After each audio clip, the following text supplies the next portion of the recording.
রাজ্যে এখন যুবসাথী প্রকল্পের যে অ্যাপ্লিকেশনটা চলছে, তো সেটার ফর্ম ফিল আপের জন্য তোমরা সবাই দেখতে পাচ্ছ অনেকে অনেক কিছু ভুল করছে। তো চলো সঠিকভাবে বুঝে নিই যে কিভাবে এই ফর্মটা ফিল আপ করা যাবে। তো তোমরা প্রথমেই যদি ফর্মটা দেখো, তোমরা ঠিক এরকম একটি ফর্ম দেখতে পাবে, যেখানে উপরেই দেখতে পাচ্ছ এখানে লেখা আছে ইংরেজি বড় হাতের অক্ষরে পূরণ করুন, অর্থাৎ সবকটা ক্যাপিটাল লেটারে লিখতে হবে, ঠিক আছে। এবং প্রযোজ্য ক্ষেত্রে টিক চিহ্ন দিন, যেখানে টিক দেওয়ার দরকার হবে সেখানে টিক চিহ্ন দিতে হবে।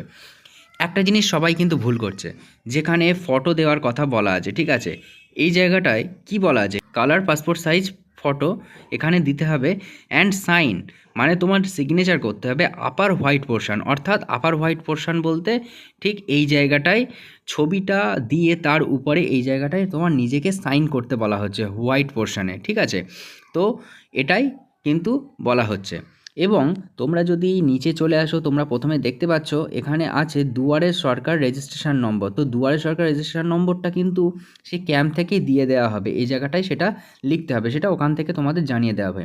এরপরে আসছে কি, আধার নম্বর। তো এই যে আধার নম্বরটা তোমাদের এখানে দেখে দেখে ঠিক লিখে দিতে হবে। এরপর উপভোক্তার নাম মাধ্যমিক বা সমমানের পরীক্ষা অনুযায়ী, অর্থাৎ কি, তোমার মাধ্যমিকের অ্যাডমিট কার্ডে যে নামটা যে রকম বানানে আছে ঠিক তেমন বানানটাই এখানে দিতে হবে। এবং নাম লেখার পর ধরো একটা স্পেস ছেড়ে তারপর তোমার সারনেমটা লেখা শুরু করবে, ঠিক আছে। তোমার নামটা লিখলে, তারপর একটা স্পেস ছাড়লে, একটা বক্স ছাড়লে, ছেড়ে সেটা বাদ দিয়ে তারপরে তোমার সারনেমটা লেখা চালু করবে। এরপরে দেখতে পাচ্ছ মোবাইল নম্বর লিখতে হবে, ব্যাঙ্ক অ্যাকাউন্ট লিঙ্কযুক্ত, অর্থাৎ তোমার ব্যাংকের সাথে যে মোবাইল নম্বরটা লিঙ্ক আছে সেই মোবাইল নম্বরটা তোমার এখানটাতে দিতে হবে। মানে দেখতে পাবে যে ইমেল আইডি আছে, ঠিক আছে। ইমেল আইডি বলেছে ইফ এনি, অর্থাৎ যদি থাকে এখানে তোমরা সেটা পূরণ করবে, না হলে দেওয়ার প্রয়োজন নেই, যদি থাকে তবেই দেবে। এরপর বলছে জেন্ডার। তো জেন্ডার এটা কিন্তু টিক মার্কের জন্য এই বক্সগুলো দেওয়া হয়েছে, যদি পুরুষ হয়ে থাকো তাহলে মেল, ফিমেল এবং অন্যান্য যেখানে হবে সেখানে তোমরা টিক চিহ্নটা দিয়ে দেবে। এরপর বলছে ডেট অফ বার্থ, অর্থাৎ কি, প্রথমে দিতে হবে তারিখ, প্রথমে এই দুটো ঘরে দিতে হবে তারিখ, তারপরে দুটো ঘরে দিতে হবে মাস, এবং তারপরে শেষ চারটে ঘরে দিতে হবে ইয়ার, অর্থাৎ বছর। এবং সবাই এটা গুরুত্বভাবে এটা দেখে নাও যে এখানে বলেছে কিন্তু 1/4/2026, অর্থাৎ 1 এপ্রিল 2026-এর হিসাবে তোমার বয়সটা কত হয় সেটা জানার জন্য তোমরা কিন্তু গুগলে গিয়ে দেখতে পারো। গুগলে গিয়ে সার্চ করবে এজ ক্যালকুলেটর, ওখানে এই এজটা দিয়ে দেবে এবং তোমার ডেট অফ বার্থটা দিয়ে দেবে, দিয়ে দেখবে কত বছর আসছে। মনে করো তোমার 25 বছর 8 মাস হচ্ছে, তো তুমি এখানে সিম্পল লিখে দেবে 25, ঠিক আছে। ঠিক এমন করেই লিখবে, মাসটা লেখার দরকার নেই, শুধুমাত্র বছরেই যে লেখা আছে শুধু বছর লিখতে হবে। যেহেতু এটা 21 থেকে 40 বছর বয়সের মধ্যে হচ্ছে, তো তোমার বয়সটা কিন্তু এর মধ্যেই থাকতে হবে। এরপরে তোমরা দেখতে পাচ্ছ এখানে আছে ফাদার্স নেম, অর্থাৎ পিতার নাম। এখানে তোমাদের পিতার নামটা ভরাট করতে হবে, ঠিক তোমার নামটা যেভাবে লিখেছো, একটা বক্স ছেড়ে তারপর সার নেমটা লিখতে হবে। ঠিক একইভাবে এখানে তোমাদের মাতার নাম লিখতে হবে, মাদার্স নেম লিখতে হবে।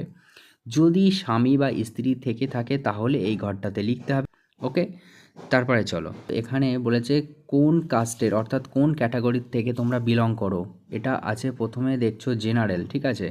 প্রথমে এখানে কিন্তু জেনারেল আছে, তারপর এসসি, এসটি এবং ওবিসি, যেটা হবে তার উপর টিক দিয়ে, তার উপরে টিক দিয়ে, এবং এখানে সেই সার্টিফিকেটের নম্বরটা তোমাকে দিতে হবে, ওকে। তোমার সার্টিফিকেটে দেখতে হবে যে তোমার এসসি, এসটি বা ওবিসি সার্টিফিকেটে কী আছে, এখানে সেই নাম্বারটা, সার্টিফিকেট নম্বরটা দিয়ে দিতে হবে।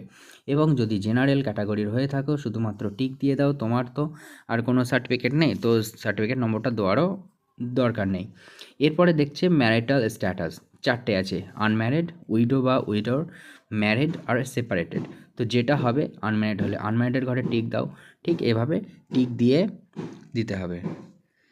এরপরে তোমরা দেখতে পাচ্ছ হাউস বা প্রিমিস নম্বর। তোমরা দেখবে ভোটার লিস্টে বাড়ির নম্বরটা দেওয়া থাকে। তো যেহেতু এই ভোটার লিস্ট প্রত্যেকবারে পাল্টে যায়, তো যদি মিউনিসিপ্যালিটি এরিয়া হয় তাহলে তো বাড়ির নম্বরটা পার্মানেন্ট থাকে, আর না হলে আমাদের তো এখনও এই মুহূর্তে এসআইআর চলছে, তো নতুন লিস্ট এখনও বের হয়নি, তো সেক্ষেত্রে এই ঘরটাতে।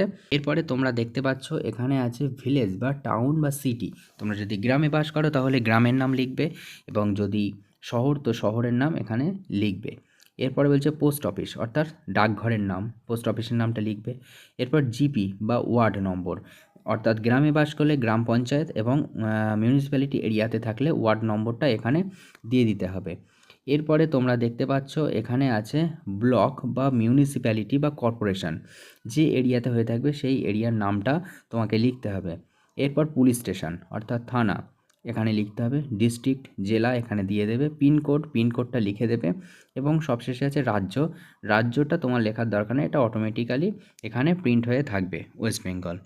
তো পরবর্তী পেজে চলে যাব, সেকেন্ড পেজ, ঠিক আছে। এটা ফার্স্ট পেজে তোমার এমন থাকবে, এবং সেকেন্ড পেজে তোমরা দেখতে পাচ্ছ এখানে বলছে মাধ্যমিক বা সমতুল্য পরীক্ষার বিবরণ এখানে তোমাকে দিতে হবে, এখানে রোল নাম্বার দিতে হবে। তোমাদের দেখবে মার্কশিট বা অ্যাডমিটের উপরে রোল এবং নম্বর দুটো কিন্তু আলাদা থাকে, তো সেইভাবে রোল নম্বরটা দেখে এখানে দিয়ে দেবে, এবং যেই ইয়ারে তোমার কোয়ালিফাই হয়েছে সেই ইয়ারটা এখানে দিয়ে দেবে। এবং তোমরা নিচে দেখতে পাচ্ছ এখানে বোর্ডের নাম, কোন বোর্ড থেকে তোমরা পরীক্ষা দিয়েছো, ডব্লিউবিবিএসসি না সিবিএসই না আইসিএস, যে বোর্ডের থেকে হয়ে থাকবে তো সেই বোর্ডের উপরে টিক দেবে, এবং প্রয়োজনে তোমরা এখানে লিখেও দিতে পারো। এরপরে দেখতে পাচ্ছ এখানে দেওয়া আছে এডুকেশনাল কোয়ালিফিকেশান, অর্থাৎ শিক্ষাগত যোগ্যতা। তো শিক্ষাগত যোগ্যতা তোমরা এখানে দিয়ে দিতে পারো যে হায়েস্ট তোমরা কতদূর পড়ে রেখেছো। যদি তোমার লাস্ট হয়ে থাকে গ্র্যাজুয়েশান তাহলে এখানে গ্র্যাজুয়েট দিতে পারো, এবং তারপর যদি পোস্ট গ্র্যাজুয়েশান কমপ্লিট হয়ে থাকে তোমরা এখানে পোস্ট গ্র্যাজুয়েশান দিয়ে দিতে পারো, এবং তুমি যদি মাধ্যমিক পর্যন্ত পড়ে থাকো তাহলে এখানে মাধ্যমিকও দিয়ে দিতে পারো, কোনো অসুবিধা নেই। বর্তমান পেশা, তোমরা দেখতে পাচ্ছ বর্তমান পেশা, এখানে বর্তমান পেশা তুমি যদি কোনো কাজের সাথে যুক্ত না হয়ে থাকো তাহলে এখানটাতে শুধুমাত্র আনএমপ্লয়েড লিখে দিলেই চলবে। এর পরবর্তী ইম্পর্ট্যান্ট জায়গা, সবথেকে গুরুত্বপূর্ণ জায়গা, এটা ভুল করলে কিন্তু পুরো এতক্ষণের খাটনিটাই পুরো ব্যর্থ হবে, ঠিক আছে। তো এই জায়গাটা তোমাদের বেশি ভালো করে লক্ষ্য রাখতে হবে, এবং দেখে দেখে সঠিকভাবে পূরণ করতে হবে। তো প্রথমে তোমরা দেখতে পাচ্ছ ব্যাংক নেম, তো ব্যাংক নেম অর্থাৎ তুমি কোন ব্যাংকের ডিটেলস দিতে চাইছো সেই ব্যাংকের নামটা এখানে লিখে দেবে। এরপর ব্যাংক ব্রাঞ্চ নেম, তোমাদের ব্যাংকের যে পাসবুক আছে সেই পাসবুকে দেখবে ব্রাঞ্চ নেম বলে লেখা থাকে, সেই ব্রাঞ্চের নেমটা তোমরা এখানে লিখবে। ব্যাংকের অ্যাকাউন্ট নম্বরটা এখানে সুন্দরভাবে পরিষ্কারভাবে লিখে দেবে, এবং আইএফএসসি কোড, যে আইএফএসসি কোডটা আছে সেই আইএফএসসি কোডটা তোমরা এখানে সেই ব্যাংকের ওই পাসবুকের ফার্স্ট পেজেই তোমরা দেখতে পাবে, সেগুলো এখানে সঠিকভাবে দিয়ে দেবে। ওকে, তো চলো পরবর্তী আমরা দেখতে পাচ্ছি এর নেক্সট কি আছে। নেক্সট আছে whether financial assistance received from government except for any state provided financial assistance for educational benefit or scholarship, অর্থাৎ অন্য কোনো সরকারি সাহায্য তুমি পাচ্ছ কি না সরকারের দ্বারা শুধুমাত্র শিক্ষাগত সুবিধা বা বৃত্তি ছাড়া, অর্থাৎ যেসব স্কলারশিপ হয় সেসব স্কলারশিপ ছাড়া তুমি যদি আর কোনো কিছু পেয়ে থাকো তাহলে তুমি এখানে হ্যাঁ করবে, আর যদি কিছু না পাও তাহলে না করবে। আর যদি হ্যাঁ করো তাহলে তোমার এখানে কিন্তু সেটা দিতে হবে যে যদি পান বিস্তারিত বিবরণ দিন, অর্থাৎ যদি তুমি কিছু পাও তাহলে সেটার সম্পর্কে লিখতে হবে যে তুমি কোন সুযোগটা তুমি পাচ্ছ, কোন আর্থিক সুবিধা তুমি সরকারের থেকে পাচ্ছ সেটা তোমার এখানে লিখতে হবে। আর যদি না পেয়ে থাকো শুধুমাত্র টিক দিলেই হয়ে যাবে। এরপর গুরুত্বপূর্ণ আর একটা পার্ট যেটা তোমরা অনেকেই দেখছি মিস করে যাচ্ছ, এটা কিন্তু মিস করলে হবে না, ঠিক আছে। কি মিস করছো, এখানে কিন্তু দেওয়া আছে enclosure list self attested photocopies মানে কি, ফটোকপিস মানে জেরক্স কপি, তোমাদের যেসব ডকুমেন্ট আছে সেই জেরক্স কপিগুলো দিতে হবে। সেলফ অ্যাটেস্টেড অর্থাৎ সেলফ অ্যাটেস্টেড মানে তোমার নিজেকে সই করতে হবে, সেই জেরক্সের নিচে তোমার নিজেকে সই করতে হবে। এবার কি কি দিয়েছে সেটা দেখে নেওয়া যাক। এখানে 6টা কপি দেওয়া আছে তোমরা দেখতে পাচ্ছ। প্রথমে আছে মাধ্যমিক আর ইকুইভ্যালেন্ট অ্যাডমিট কার্ড, অর্থাৎ মাধ্যমিকের অ্যাডমিট কার্ড তুমি দিচ্ছ, ওটার তুমি জেরক্সটা দিচ্ছ, এবং তোমরা এখানে দেখবে কিন্তু এখানে লেখা আছে অনুগ্রহ করে উপযুক্ত বাক্সে টিক দিন। তার মানে কি, মানে তুমি অ্যাডমিট দিচ্ছ, তাই এই ঘরটাতে তোমরা টিক দাও, অর্থাৎ তুমি অ্যাডমিট দিয়েছো। জেরক্সটা দেবে, জেরক্সের নিচে কিন্তু সাইন করবে, নিচে সাইন করবে, রানিং হ্যান্ডরাইটিংয়ে কিন্তু সাইন করবে, ক্যাপিটাল নয়। মাধ্যমিক অর ইকুইভ্যালেন্ট মার্কশিট, অর্থাৎ কি মাধ্যমিকের মার্কশিটের বা সার্টিফিকেটের জেরক্স কপিটা দেবে এবং এখানে টিক চিহ্ন দেবে। এরপর আধার কার্ডের কপি, আধার কার্ডকে জেরক্স করে এখানে দেবে, টিক চিহ্ন দেবে। ভোটার কার্ডও সেম। ব্যাংকের পাসবইয়ের প্রথম পাতা অথবা ক্যান্সেল চেক, ঠিক আছে, ফার্স্ট পেজটাকে জেরক্স করবে, করে সেটাও দেবে এবং এখানে তোমরা টিক দিয়ে দেবে। এরপর আছে copy of SC ST OBC, তোমরা যদি কোনো ক্যাটাগরি থেকে আসো যে এসসি এসটি ওবিসি আছে, তো সেই সার্টিফিকেটের জেরক্সটা দেবে এবং সেটা এখানে তোমরা টিক দিয়ে দেবে। ওকে, এরপর লাস্ট হয়ে গিয়েছে, আর বেশি নেই। এবার হচ্ছে সেলফ ডিক্লারেশান, অর্থাৎ তুমি নিজে কি ঘোষণা করছো। তুমি ঘোষণা করছো যে আমি এত দ্বারা ঘোষণা করছি যে আমি পশ্চিমবঙ্গের স্থায়ী বাসিন্দা, আমি অদ্য অবধি একজন বেকার এবং আমি পশ্চিমবঙ্গ সরকারের কোনো সামাজিক নিরাপত্তা প্রকল্প বা কোনো ভাতার আওতায় সাহায্য পাচ্ছি না। রাজ্য সরকার প্রদত্ত শিক্ষাগত সুবিধা বা বৃত্তি ছাড়া যদি এই সময়ের মধ্যে আমি কোনো কর্মসংস্থান পাই, তবে আমি অবিলম্বে কর্তৃপক্ষকে জানাবো। অর্থাৎ তুমি যদি কোনো চাকরি পেয়ে যাও এটা পাওয়ার পরে, তো তুমি সেটা কর্তৃপক্ষকে জানাবে, এটাই তুমি ডিক্লারেশান হিসেবে দিচ্ছ। এবং এছাড়াও এখানে বলা আছে, আমার দ্বারা জমাকৃত সমস্ত তথ্য এবং নথিপত্র আমার জ্ঞান ও বিশেষ অনুযায়ী সত্য। যদি কোনো তথ্য বা নথি মিথ্যা প্রমাণিত হয়, তবে আইনানুগ ব্যবস্থা নেওয়া হবে, এটাই এখানে বলা আছে। তো সেই সেলফ ডিক্লারেশান করে তোমরা এখানটাতে কি করবে, সিগনেচার করতে হবে, ঠিক আছে। এখানে কিন্তু তোমাদের সিগনেচার করতে হবে, এই জায়গাটায় সিগনেচার করতে হবে এবং যেদিন দেবে সেদিনের ডেট এখানটায় দিতে হবে।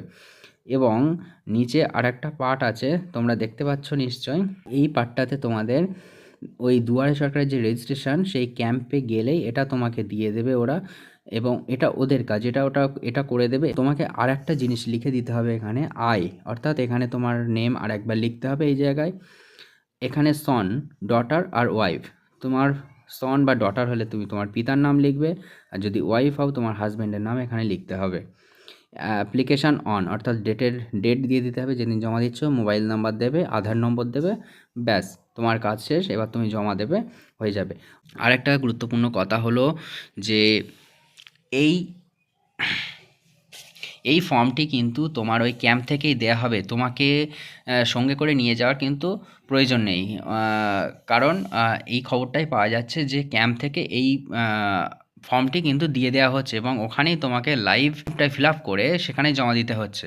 তুমি সঙ্গে করে অবশ্যই সব ডকুমেন্টসগুলো নিয়ে যাবে এবং তুমি যে বর্তমান যে তোমার কতদূর সর্বোচ্চ পড়েছো সেই ডকুমেন্টটাও তোমরা কাছে করে নিয়ে যাবে। সেটার জেরক্সটা দিয়ে দিতে পারলে অবশ্যই দিয়ে দেবে, সেটা সুবিধা হবে।